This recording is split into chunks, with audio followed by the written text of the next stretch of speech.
नमस्कार साथियों, स्वागत है आपका हमारे YouTube चैनल पर। आज जो हम पेपर लेकर आए हैं ये 23/2/2026 को हुआ था, यानी कि देखो वीडियो बनाने का मेन मकसद यही है तो आपको ये बताना कि जो क्वेश्चन पेपर आ रहे हैं वो किस लेवल के आ रहे हैं। ये इसका फर्स्ट पेपर का हिंदी का पार्ट है। आज हिंदी का पार्ट हम इसमें करेंगे, तो देखते हैं पहले क्वेश्चन को। पहला क्वेश्चन है हिंदी के पार्ट का। दिए गए वाक्य में उचित कारक का प्रयोग करते हुए वाक्य पूर्ण करें। तो इसमें एक सेंटेंस दिया हुआ है, उसमें बताना है कि कौन से कारक का प्रयोग होगा। इसमें श्रवण कुमार अपने माता पिता के अनन्य भक्त थे। तो माता पिता के आना चाहिए। देखिए मैंने अभी जल्दी से पढ़ा तो के ऑटोमेटिकली आ गया, तो के इसमें आएगा ऑप्शन नंबर 3। क्वेश्चन नंबर 2 देखते हैं अब।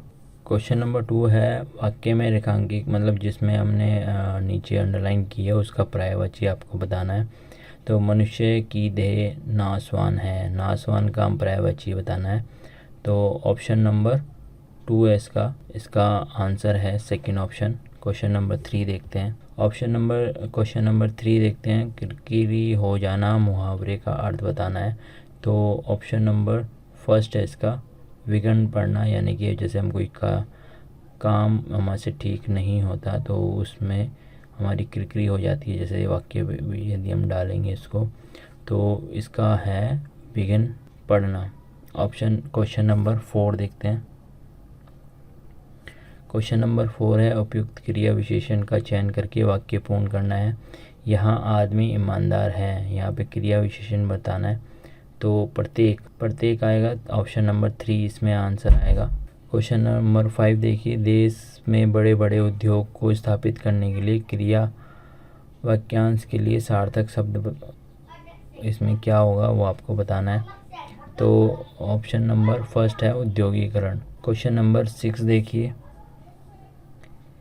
किसी नियम के अंतर्गत बना हुआ कोई और छोटा नियम वाक्यांश के लिए सार्थक शब्द बताना है। तो इसमें होगा उपनियम। ऑप्शन नंबर 2 इसका आंसर है। क्वेश्चन नंबर 7 देखिए। मक्खी पर मक्खी मारना मुहावरे का अर्थ बताना है। तो ऑप्शन नंबर 3 है इसका, निर्धर्त कार्य करना, यानी कि कोई भी सारे बेकार कार्य करना, कोई भी सही नहीं। तो ऑप्शन नंबर 3 है इसका आंसर। क्वेश्चन नंबर 8 देखते हैं अब। क्वेश्चन नंबर 8 है वाक्य में रेखांक, मतलब जिसमें अंडरलाइन है उसका वाक्य पर्यायवाची बताना है कौन सा आएगा। मैंने अपनी नई पुस्तक का मसौदा प्रकाशक को भेज दिया है। तो ये आएगा पांडुलिपि, इसका पर्यायवाची है। ठीक है, ऑप्शन नंबर 3 इसका बिल्कुल ठीक है। क्वेश्चन नंबर देखेंगे 9। निम्नलिखित विकल्पों में से वाक्य को उचित क्रम में लिखिए, यानी कि एक सेंटेंस दिया हुआ है और हमें इसको सही क्रम में लिखना है। तो ऑप्शन नंबर 3, तीसरा ऑप्शन ठीक है, पहले आएगा दूसरा, फिर फर्स्ट, फिर फोर्थ, फिर थर्ड। ठीक है, क्वेश्चन नंबर 10 देखते हैं। दिए गए वाक्यांश को वाक्य को पूर्ण करने के लिए सबसे उपयुक्त क्रिया विशेषण का चयन करना है आपको। तो 2010 में मलेरिया से 6 लाख से अधिक मौतें हुई। ऑप्शन नंबर 4 है, लगभग 6 लाख से अधिक मौतें हुई। क्वेश्चन नंबर 11 देखते हैं। क्वेश्चन नंबर 11 है दिए गए वाक्यों में रिक्त स्थान की पूर्ति करके विश्लेषण चुनना है। ठीक है, विश्लेषण बताना है हमें। क्वेश्चन है मुझे डैश चाय दो, फोर्थ इसमें थोड़ी चाय। अगला क्वेश्चन देखते हैं, क्वेश्चन नंबर 12। इसमें क्या है, एक वाक्य दिया हुआ है और उसमें क्रम में लगाना है ये वाक्य। देखिए इस तरह के क्वेश्चन बहुत ज़्यादा टाइम खाते हैं, तो प्रैक्टिस के ऊपर है। इसलिए हम जो भी सीरीज़ लेके आते हैं, जो भी आंसर की लेके आए वो सभी आप करिए, तो आपकी प्रैक्टिस अच्छी हो जाएगी और आपको क्वेश्चन देखते ही जल्दी से सॉल्व कर लेंगे आप। यदि जितनी अच्छी प्रैक्टिस होगी उतनी जल्दी आपको क्वेश्चन सॉल्व हो जाएगा। तो यदि आप इसको फर्स्ट टाइम देखेंगे क्वेश्चनों को इस तरह के, तो उसमें बहुत टाइम लग जाएगा, और यदि आपकी प्रैक्टिस अच्छी है तो फटाफट आप इसको आंसर कर सकेंगे। तो इसमें क्वेश्चन आंसर नंबर फर्स्ट इसका सही है, पहले ख आएगा, फिर ग, फिर घ और फिर ग। अगला क्वेश्चन देखते हैं, क्वेश्चन नंबर 13। इसमें दिए गए वाक्य में किस भाग में त्रुटि है ये बताना है। पुस्तकालय में वयस्क पाठकों के लिए विशेष अध्ययन कक्ष उपलब्ध है। तो इसमें ऑप्शन नंबर फर्स्ट इसका सही है, बाकी गलत है तीनों। इसमें त्रुटि है, बाकी सब सही है। क्वेश्चन नंबर 14 देखते हैं अब। क्वेश्चन नंबर 14 है, दिए गए वाक्यों को पूर्ण करने के लिए सबसे उपयुक्त क्रिया का चयन करें। तो ये आएगा, क्वेश्चन है छात्र उच्च शिक्षा के लिए विदेश में डैश है, तो थर्ड इसमें आएगा जाते हैं, उच्च शिक्षा के लिए विदेश जाते हैं। क्वेश्चन नंबर 15 देखिए, दिए गए वाक्यों में से वर्तनी की दृष्टि से शुद्ध वाक्य का चयन कीजिए। यानी कि आपको बताना है, वर्तनी माने स्पेलिंग, वो स्पेलिंग चेक करनी है आपको स्पेलिंग की दृष्टि से। तो इसमें जो सेकंड है भरत, मतलब सही बताना है कौन से में। देखो पहले में भरत में टे लगा रखा है, तो पहले तो गलत हो गई, सेकंड वाला सही है। और थर्ड वाले में बी की जगह बी लिखा हुआ है, बै लिखा हुआ है, और ऐसे करके लास्ट वाले में भरत की स्पेलिंग भी गलत है। तो सेकंड वाला बिल्कुल ठीक है।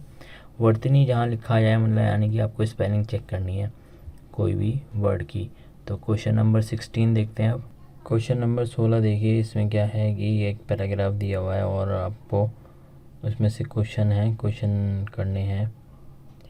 पहला क्वेश्चन है कि दिए गए विकल्पों में से आप गद्यांश का प्रमुख प्रधान शब्द का विलोम बताना है। मतलब इसमें प्रधान शब्द दिया हुआ है, उसका विलोम बताना है आपको। तो ऑप्शन नंबर 4 इसका गुणों इसका आंसर है। क्वेश्चन नंबर 17 देखिए, ये भी गद्यांश के ऊपर है। दिए गए विकल्पों में से कौन सा गद्यांश है? समुद्र शब्द का पर्यायवाची बताना है, समुद्र का।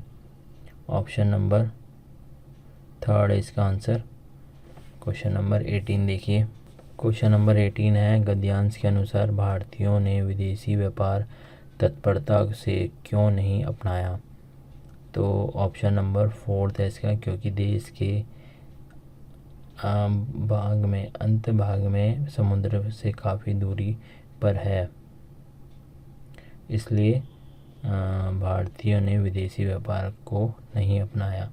ऑप्शन नंबर 4 है इसका आंसर। क्वेश्चन नंबर 19 देखिए, गद्यांश के ऊपर है। गद्यांश में सांस्कृतिक जीवन पर प्रभाव किसका बताया गया है। सांस्कृतिक जीवन पर प्रभाव किसका बताया गया है। तो ऑप्शन नंबर 4 आर्थिक जीवन का।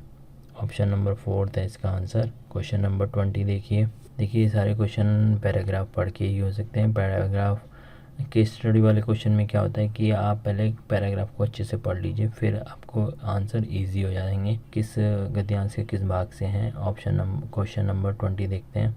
क्वेश्चन नंबर 20 है ये, दिए गए विकल्पों में गद्यांश के केंद्रीय विषय का चुनाव कीजिए। तो ऑप्शन नंबर 1 ही है इसका आंसर। इसमें भारत के जलमार्गों के विकास की आवश्यकताओं को दर्शाया गया है।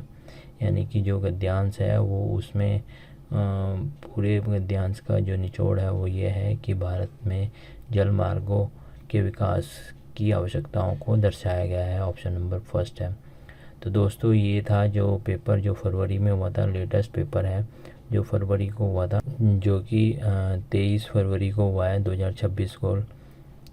ठीक है, तो मैं आपको बार बार एक ही बात कहूँगा कि वीडियो बनाने का मेन मकसद यही है कि जो क्वेश्चन आ रहे हैं एग्ज़ाम में वो किस लेवल के आ रहे हैं आपको ये बताना, ताकि आप अच्छे से तैयारी कर सकें और जल्दी से जल्दी सिलेक्शन पा सकें।